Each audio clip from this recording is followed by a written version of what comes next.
नमस्कार साथियों, उम्मीद करती हूँ आप सब बढ़िया होंगे और अपनी पढ़ाई को अच्छे तरीके से कर रहे होंगे। तो कल हम लोगों ने यहाँ तक के फैक्ट को कंप्लीट कर लिया था। ठीक है, यहाँ तक के जो फैक्ट हैं उसको हम लोगों ने कंप्लीट कर लिया था।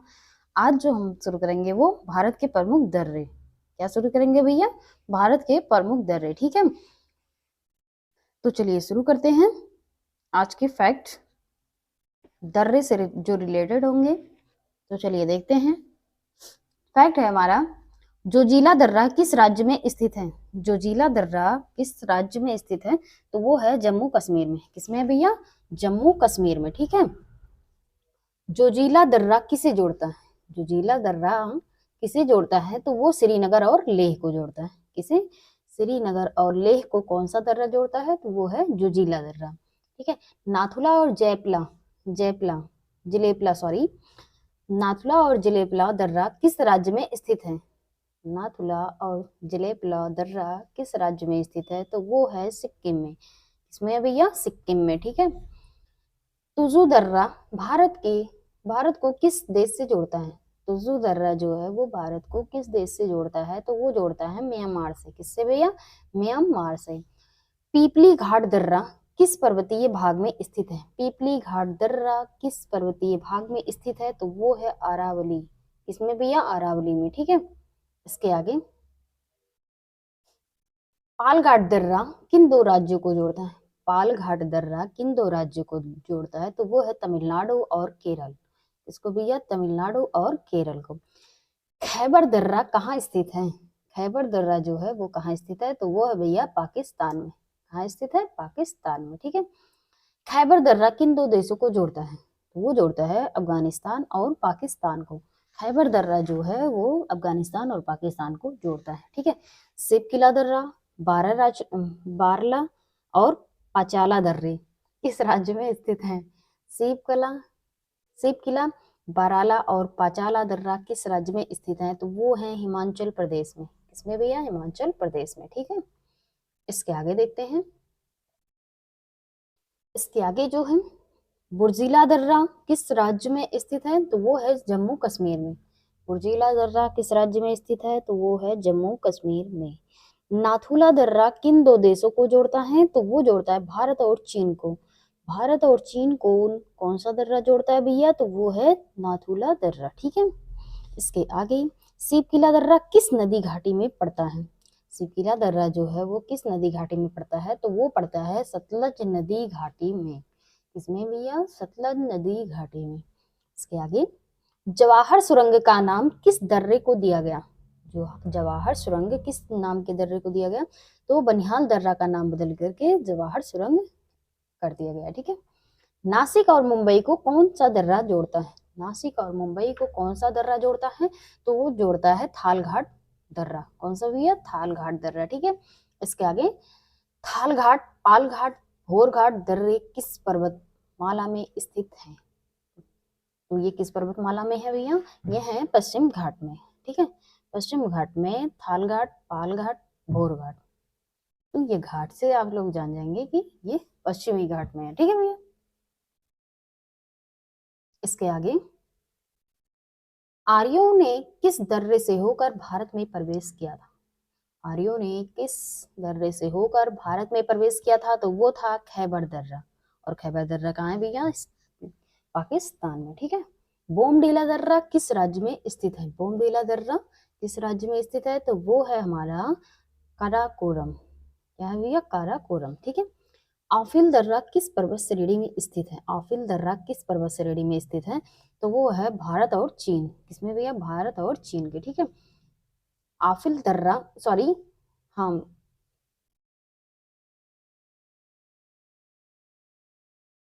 ये यहाँ से मिस्टेक हो गई कि आफिल आफिल दर्रा किस पर्वत श्रेणी में स्थित है? तो वो है काराकोरम। और आफिल दर्रा किन दो देशों को जोड़ता है? तो वो है पाकिस्तान और चीन, सॉरी भारत और चीन। ठीक है, चांगला दर्रा किस किस को जोड़ता है? चांगला दर्रा जो है वो किस किस को जोड़ता है? तो वो जोड़ता है लद्दाख को और लद्दाख को तिब्बत से। ठीक है, किसको? लद्दाख को तिब्बत से चांगला दर्रा जोड़ता है। दिहांग दर्रा किस राज्य में स्थित है? तो ये है अरुणाचल प्रदेश में। दिहांग दर्रा किस में स्थित है? तो वो है अरुणाचल प्रदेश में। ठीक है भैया, इसके आगे देखते हैं। हम्म, चलिए देखते हैं। रोहतांग दर्रा किस राज्य में स्थित है? तो ये हिमाचल प्रदेश में।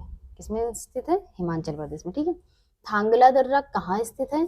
वो है लद्दाख यानी जम्मू कश्मीर में, ठीक है भैया। जम्मू कश्मीर सॉरी जम्मू को श्रीनगर से कौन सा दर्रा जोड़ता है? जम्मू को श्रीनगर से कौन सा दर्रा जोड़ता है? तो वो जोड़ता है पीर पंजाल। कौन सा? पीर पंजाल। लेपू लेख दर्रा, लेपू लेख दर्रा जो है वो कहाँ स्थित है? तो वो है उत्तरांचल में। कहाँ भैया? उत्तरांचल में। कुछ क्वेश्चन है उसको देखते हैं हम। क्वेश्चन है हमारा, निम्नलिखित में से कौन एक सुमेलित नहीं है? निम्नलिखित में से कौन एक सुमेलित नहीं है? तो उसको देखते हैं। नाथुला दर्रा दिया है अरुणाचल प्रदेश, ऑप्शन बी है लेपुलेख दर्रा उत्तराखंड, और ऑप्शन सी है रोहतांग दर्रा हिमाचल प्रदेश में, और डी है पाल घाट जो है वो केरल में। तो ऑप्शन ए हमारा गलत हो जाता है। ये जो है सुमेलित नहीं है, क्योंकि नाथुला दर्रा जो हमारा है वो सिक्किम में है, ठीक है। तो ऑप्शन ए हमारा इसमें सही हो जाता है। चलिए इसके आगे देखते हैं। जैसा कि ऊपर जो दिया गया था उसको देखते हैं। दिए गए दर्रे राज्यों के सम्मेलन निम्न प्रकार है। तो नाथुला दर्रा मैंने बताया कि वो सिक्किम में है, जबकि यहाँ क्वेश्चन में वो अरुणाचल प्रदेश दिया गया था, तो वो रॉन्ग हो जाता है, ठीक है। लेपुलेख उत्तराखंड में, रोहतांग हिमाचल प्रदेश में, और पाल घाट जो हमारा है केरल में, ठीक है। इसके आगे माना दर्रा किस स्थित है? माना दर्रा कहाँ है भैया? उत्तराखंड में। माना दर्रा कहाँ है? उत्तराखंड में, ठीक है। इसके आगे देखते हैं। हिमालय में हिमरेखा बीच में स्थित है। हिमालय में हिमरेखा बीच में स्थित है तो 4300 से 6000 मीटर पूर्व में। कहाँ? 4300 से 6000 मीटर पूर्व में, ठीक है। इसके आगे हिमालय के हिमनदों को पिघलने की गति सबसे अधिक है, ठीक है भैया। इसके आगे चौराबाड़ी ग्लेशियर स्थित है। ऑप्शन ए है केदारनाथ मंदिर में, ऑप्शन बी है केदारनाथ मंदिर के पश्चिम में, ऑप्शन सी है केदारनाथ मंदिर के उत्तर में, केदारनाथ मंदिर के पूर्व में, ठीक है भैया। तो इसका आंसर जो हो जाएगा ऑप्शन सी, केदारनाथ मंदिर के उत्तर में चौराबाड़ी ग्लेशियर स्थित है, ठीक है। इसके आगे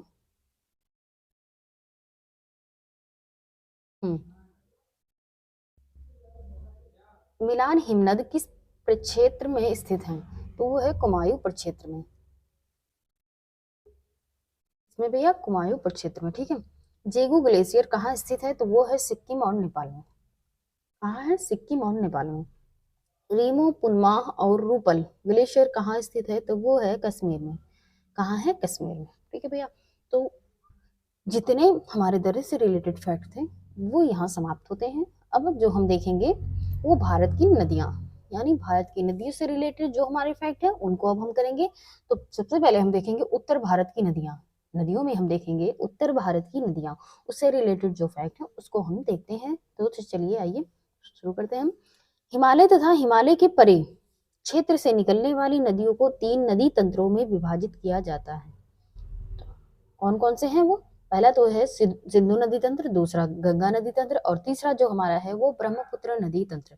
हिमालय को 3 नदी तंत्रों में विभाजित किया जाता है। कौन कौन से? सिंधु नदी, गंगा नदी और ब्रह्मपुत्र नदी तंत्र, ठीक है भैया।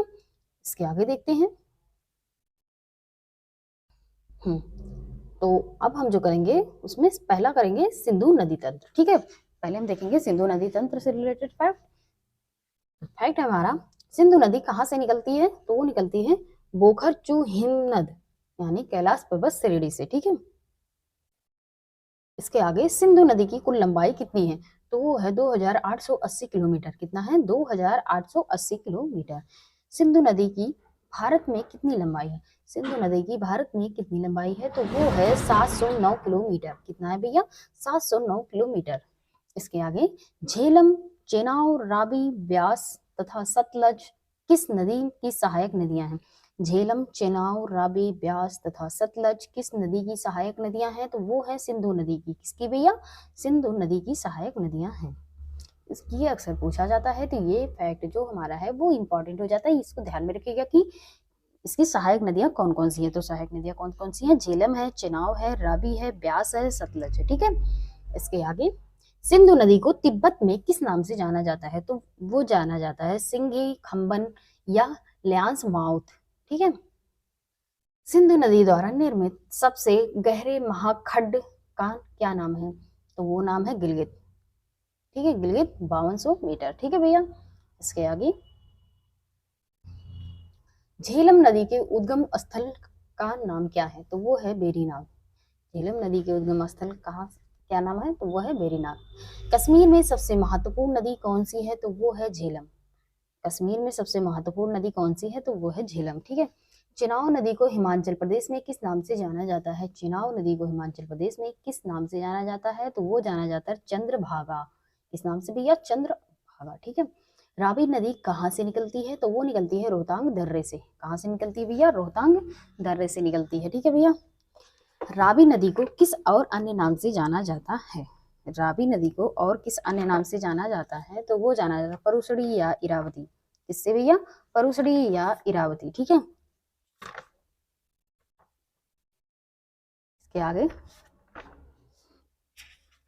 ब्यास नदी कहाँ कहाँ से निकलती है?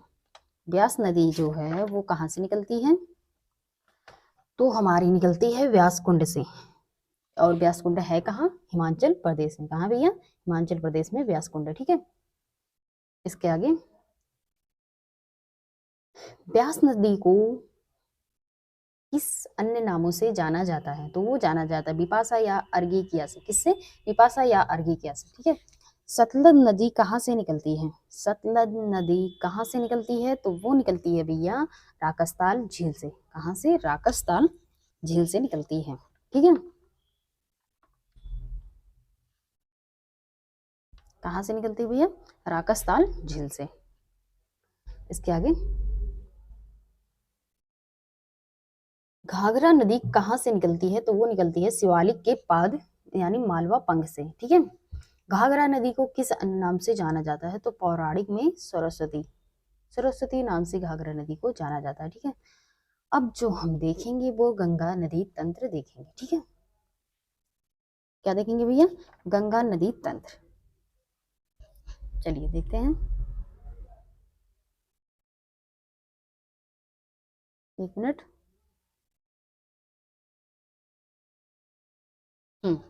चलिए देखते हैं हमारा क्या होगा।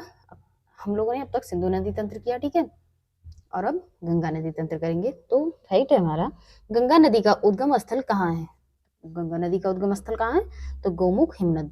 ठीक है, गोमुख गोमुख गोमुख हिमनद में। ठीक है भैया, इसके आगे किन दो नदियों के संगम देव प्रयाग के बाद यहाँ गंगा नदी निकलती है? तो भागीरथी और अलकनंदा।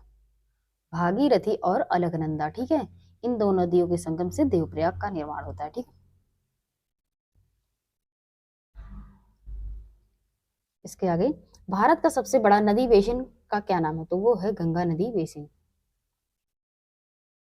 गंगा नदी की लंबाई कितनी है? तो वो है 2501 किलोमीटर। 2501 किलोमीटर। ठीक है, भारत की बृहत्तम नदी का क्या नाम है? तो वो है गंगा नदी। भारत की सबसे बड़ी नदी का क्या नाम है? तो वो है गंगा नदी। ठीक है भैया, इसके आगे हम्म गंगा नदी को बांग्लादेश में किस नाम से जाना जाता है? तो वो जाना जाता है पद्मा के नाम से। किस नाम से? पद्मा के नाम से। ठीक है भैया, गंगा ब्रह्मपुत्र द्वारा निर्मित विश्व के सबसे बड़े डेल्टा का क्या नाम है? तो वो है सुंदरवन का डेल्टा। ये किससे निर्मित है सुंदरवन का डेल्टा? गंगा और ब्रह्मपुत्र द्वारा। ठीक है, यमुना नदी कहाँ से निकलती है? तो ये निकलती है यमुनोत्री हिमनद से। कहाँ से निकलती है? यमुनोत्री हिमनद से। ठीक है भैया, इसके आगे यमुना नदी की यमुना नदी कितनी लंबी है? तो इसकी लंबाई जो है वो 960 किलोमीटर है। कितनी लंबाई है? 960 किलोमीटर। ठीक है, यमुना नदी गंगा में किस स्थान पर मिलती है? तो वो मिलती है इलाहाबाद में। इलाहाबाद में यमुना नदी गंगा से मिलती है। ठीक है, इसके आगे किस नदी को प्रारंभ में अरुणा नदी के नाम से जाना जाता था? तो वो जाना जाता था कोसी। कोसी नदी को अरुणा नदी के नाम से जाना जाता था। सबसे अधिक पथ परिवर्तन करने वाली नदी कौन सी है? तो वो भी कोसी ही है। ठीक है, ये अपना मार्ग सबसे ज्यादा परिवर्तन करती है। बंगाल का शोक किस नदी को कहा जाता है? तो वो कहा जाता है दामोदर नदी को। किसे भैया? दामोदर नदी को। इसके आगे, अरावली पर्वत श्रृंखला किस नदी प्रणाली को द्विविभाजित होती है? तो वो है चंबल और साबरमती।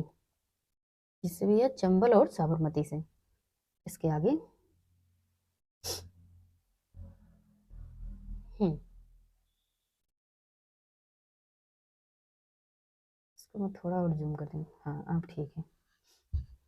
किस नदी को बिहार का शोक कहा जाता है? तो वो कहा जाता है कोसी नदी को। किसे कहा जाता है भैया? कोसी नदी को बिहार का शोक कहा जाता है। चंबल नदी की लंबाई कितनी है? तो वो है 960 किलोमीटर। कितना भैया? 960 किलोमीटर। यहाँ हमारा जो है वो गंगा नदी तंत्र खत्म होता है। अब हम ब्रह्मपुत्र नदी तंत्र देखेंगे। ठीक है, इससे रिलेटेड फैक्ट। ब्रह्मपुत्र नदी कहाँ से निकलती है? तो वो मानसरोवर झील के पास चिमायुंगदुंग हिमनद से। ठीक है। ब्रह्मपुत्र को तिब्बत में किस नाम से जाना जाता है? तो वो सांगपो सांबको सांगपो के नाम से जाना जाता है। ठीक है। इसके इसके बाद, एशिया का सबसे बड़ा नदी द्वीप मौंजली किस नदी में स्थित है? तो वो है ब्रह्मपुत्र नदी में। ठीक है। तिब्बत में इसे सांगपो के नाम से जाना जाता है, और अरुणाचल प्रदेश में इसे ब्रह्मपुत्र को दिहांग के नाम से जाना जाता है, और असम में अगर इसे देखें तो ब्रह्मपुत्र, और बांग्लादेश में ये जमुना के नाम से जानी जाती है ब्रह्मपुत्र नदी। ठीक है। और ये भारत में बहने वाली जो ये ब्रह्मपुत्र नदी है, ये भारत में बहने वाली सबसे लंबी नदी है। ठीक है भैया। इसके आगे, अब हम देखेंगे प्रायद्वीपीय भारत की नदियां। ठीक है, क्या देखेंगे? प्रायद्वीपीय भारत की नदियां। चलिए देखते हैं। पश्चिम की ओर बहने वाली नदियों, पश्चिम की ओर बहने वाली नदियों से रिलेटेड फैक्ट। फैक्ट हमारा है नर्मदा नदी भारत के किस राज्य में बहती है? तो वो बहती है मध्य प्रदेश में। किसमें? मध्य प्रदेश में। नर्मदा नदी कहाँ से निकलती है? तो वो निकलती है अमरकंटक पठार से, यानी छत्तीसगढ़ में है ये अमरकंटक पठार। ठीक है भैया। इसके आगे, नर्मदा नदी की कुल लंबाई कितनी है? तो वो है 1300 किलोमीटर। कितनी है लंबाई? 1300 किलोमीटर। नर्मदा नदी नर्मदा नदी जिस घाटी से होकर गुजरती है उसे क्या कहते हैं? तो उसे कहते हैं विभ्रंश घाटी, यानी रिफ्ट वैली। ठीक है। इसके आगे, नर्मदा नदी कहाँ गिरती है? तो वो गिरती है खंभात की खाड़ी में। कहाँ गिरती है भैया? खंभात की खाड़ी में। ताप्ती नदी कहाँ से निकलती है? तो वो निकलती है सतपुड़ा श्रेणी से। कहाँ से निकलती है? सतपुड़ा श्रेणी से। इसके आगे, ताप्ती नदी की कुल लंबाई कितनी है? तो वो है 700 किलोमीटर। कितना है? 700 किलोमीटर। ताप्ती नदी किस घाटी से होकर गुजरती है? तो वो गुजरती है विभ्रंश घाटी से। किससे? विभ्रंश घाटी से। ताप्ती नदी का मुहाना कहाँ बनाती है? ताप्ती नदी मुहाना कहाँ बनाती है? तो वो सूरत शहर के नीचे। कहाँ बनाती है? सूरत शहर के नीचे। शरावती नदी कहाँ से निकलती है? तो ये निकलती है शिमोंग जिला। तो ये शिमोंग जिला है कहाँ? कर्नाटक में। ठीक है भैया।